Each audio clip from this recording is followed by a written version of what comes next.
Herkese merhaba. Bugün size Stardew Valley 1.6 güncellemesiyle gelen Kuru Kafa Mağarası'ndaki sunaktaki kırmızı buton işlemini göstereceğim. Bunun için önce butonun ilk halini görmeye adaya değil şöyle gidiyoruz. Spoiler vermiş gibi oldum. Bu butonla ilgili YouTube'da çok video yok. Hatta neredeyse bu butonla ilgili ilk videoyu çekiyor olacağım. Çok önemli bir videonun sonunda göreceğiz. Karakter bu sunağa gelip bu butona tıkladığında soru işareti oluyor. Yani bilmiyoruz şu anda bu butonun işlevini. Bu buton işlevini görmek için adaya gidiyoruz. Adaya nasıl gidileceğini bilmeyenler varsa halk eviyle oynuyorsanız halk evini bitirmeniz, tamamen tamamlamanız gerekiyor. Halk evini Jojo Mart'a sattıysanız da Jojo Mart'taki her şeyi bitirmeniz ve Willy'den senin için gizli odama açtım mektubunu almanız gerekiyor. Bu mektubu aldıktan sonra da Willy'nin babasından yadigar olması lazım. Gereksiz bilgi takasını tamir etme görevi gelecek. Bu takayı tamir etmek için 5 iridium, 5 pil ve 200 kereste ihtiyacı. 5 iridium külçe bu arada tabii ki. Kereste ihtiyacınız olacak 200 kereste.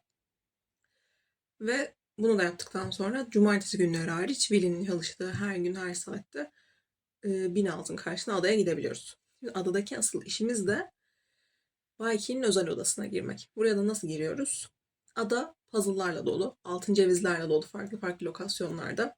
Adaya daha önce gittiyseniz eminim ki YouTube'daki videoları da biliyorsunuzdur. Bu altın cevizlerin yerlerini anlatan çok güzel videolar var.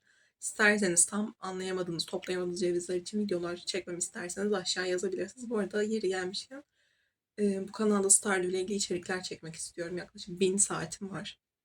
Öncelikle sizin sorduklarınızı, merak ettiklerinizi çekmek. Sonra da shortslar, bu tarz videolar yapmak istiyorum. O yüzden merak ettiklerinizi aşağı yazarsanız çok sevinirim.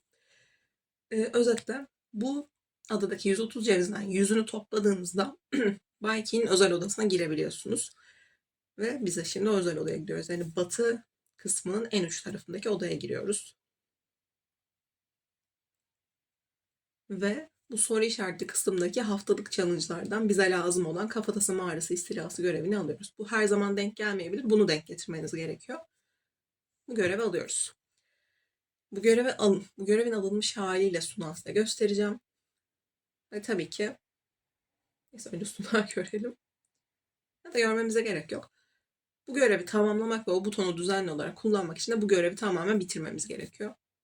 Bu görevi biliyorsunuz Key'nin gizli nottan gelen Kuru Kafa Mağarası'nın 100. katına in görevinin daha zorlaştırılmış hali. Bunu bitirdiğinizde bakın şu anda mesela sunaktaki ışıklar yanıyor ama karakter düşünme durumunda tam olarak tıklayamıyoruz. Çünkü bu görevi bitirmedik. Bu görevi bitirdiğimizde de bu buton videonun sonuna ekleyeceğim. Tıklanabilir duruma gelecek. Ve biz istediğimiz zaman bu butona tıklayıp ertesi gün ama tıkladığınızda ertesi gün aktif oluyor haberiniz olsun. Mağaranın içini zorlaştırılmış moda alabileceğiz. Bu butonun işlevi buymuş. Ben de çok araştırdım. Ben de çok merak ettim. Buna değdi mi? Bilmiyorum ama ilk videomu çekmem vesile oldu. Şöyle bir dalıp içeri de gösterelim size. Bu arada 100. kata nasıl inilir ya da zorlaştırılmış modda 100. kata nasıl inilir onu da merak ediyorsanız gösterebilirim. Diğer save'imde de size butonun işlemini göstereceğim. Bu şekilde butona tıklayıp isteği geri de alabiliyorsunuz. Boşalma davasını geri almak. İçeriği zorlaştırıyoruz. Bu şekilde daha fazla canavar elde edebiliyoruz.